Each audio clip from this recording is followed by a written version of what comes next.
किसी गल तो नहीं लड़ रहा, लगता टाइम वेस्ट जब घर में नहीं पता तो कैसे निकाल लेगा भाई? और यार तू कौन है? बदमाश।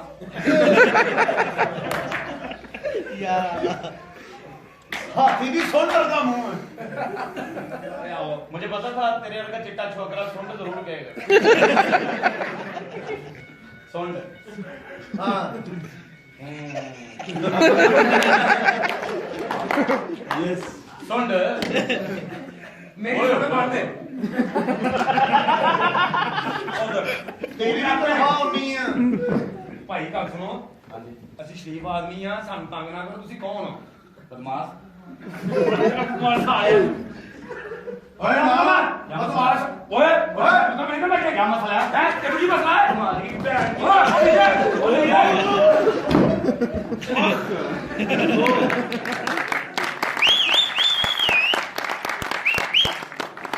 अपनी अपनी मनता है कंजरा का गद्दी मशीन आया।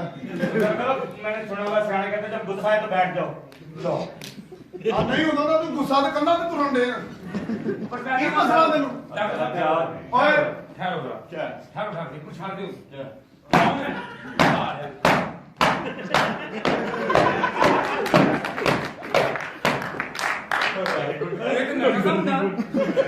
साला थपड़ा नु नहीं एंजॉय कर रहे।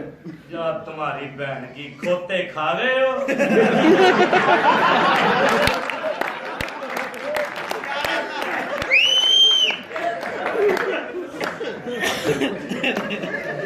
के खल्लों के दस्तान में बना रहे हैं।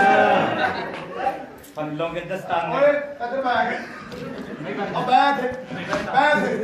बैठ। नहीं बनता। बैठ। नहीं बनता। बैठ। नहीं बनता। बैठ। नहीं बनता। ओ भैया। नहीं बनता। नहीं बनता। इतनी कोशिश भी करी है।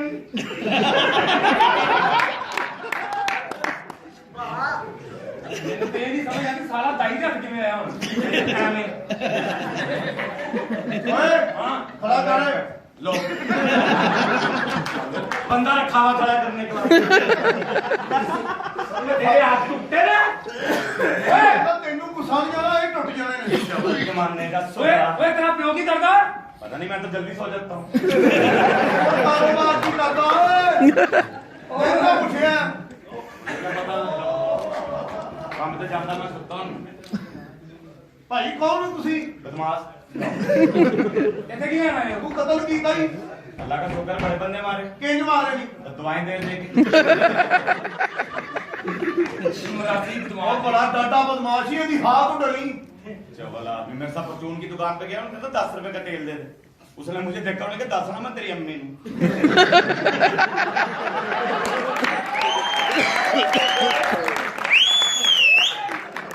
आखिर से धर्मेंद्र वगैरह आज अम्मी ने तो मंगवाया। अम्मी ने कौन सा चिराग जलाना था जी? खोखे तो छितर पे क्यों ਉਹਨੇ ਕਹਿੰਦਾ ਦੋ ਗੋਲਡੀ ਦੇ ਸਿਗਰਟ ਦਿਓ ਕਹਿੰਦਾ ਸ਼ਾਰਟ ਹੋਏ ਨੇ ਕਹਿੰਦਾ ਪਲਾਸ ਨਾ ਫੜ ਕੇ ਦੇ ਦੇ। पैंट सिलाई पीछे से एक जिप लगवा ली। मैं कहा, पीछे को जिप लगवाई करा मुझे सांस की बीमारी।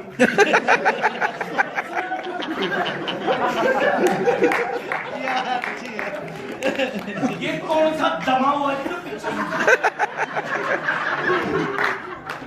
ਸਾਲਿਆ ਤੂੰ ਤੇ ਕਮਾ ਕਰਦਾ। ਇਹਨੇ ਬੰਦਾ ਕਹਿੰਦਾ ਤੂੰ ਬਗੈਰ ਤੇ ਕਹਿੰਦਾ ਨਹੀਂ ਮੇਰਾ ਵੱਡਾ ਭਰਾ ਹੈ ਤੇ ਕੰਜਰ तो सच बोलना चाहिए तुम्हारी तरह झूठ थे थोड़ा। 6 बहनें रख के फिर भी कह रहे हो शरीफ है। शरीफ है कौन है दुखते ना है आपने बनाई मशीन। ਹਾਂਜੀ बनाई है ना। ਇਹਦਾ ਦਾਦਾ ਹੱਜ ਕਰਕੇ ਆਇਆ ਮੈਂ ਕਿਹਾ ਸ਼ੈਤਾਨ ਨੂੰ ਵੱਟੇ ਮਾਰੇ ਕਹਿੰਦਾ ਰਸ਼ ਬੜਾ ਸੀ ਮੈਂ ਗਾਲਾਂ ਗੁਲਾਂ ਕੱਢ ਆਇਆ। ड्रामा करके कर गया। इसकी बीवी के साथ इसका एक दोस्त बैठा। अच्छा। इसे गुस्सा चढ़ा इसने पिस्तौल निकाली अपने दोस्त को गोली मार दी। इसकी बीवी कहती तेरा ये जुनून तेरे सारे दोस्त मार देगा।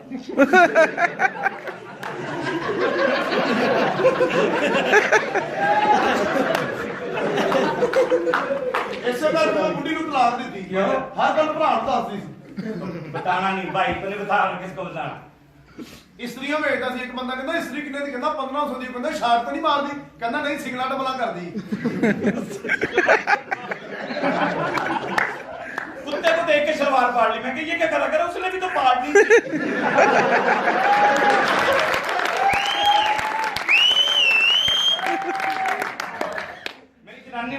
कि मैंने उसे करना मौत। ਕੱਲ ਇੰਡੀਆ ਦੀਆਂ ਜਰਾਬਾਂ ਲੈ ਰਿਹਾ ਮੈਂ ਕਿ ਖੈਰ ਆ ਕਹਿੰਦਾ ਸਾਡੀਆਂ ਲਗਾਈਆਂ ਛੋਟੀਆਂ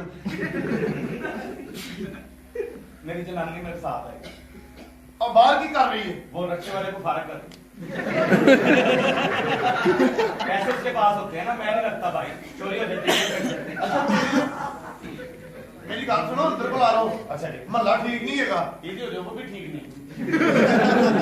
ਓਏ ਤੁਹਾਡੇ ਨਾਲ ਵਿਆਹ ਕੀਤਾ वो अपना बाची, ਓਏ ਇਹ ਕਮੇ उसकी अम्मी ने कहा था इज्जत करनी।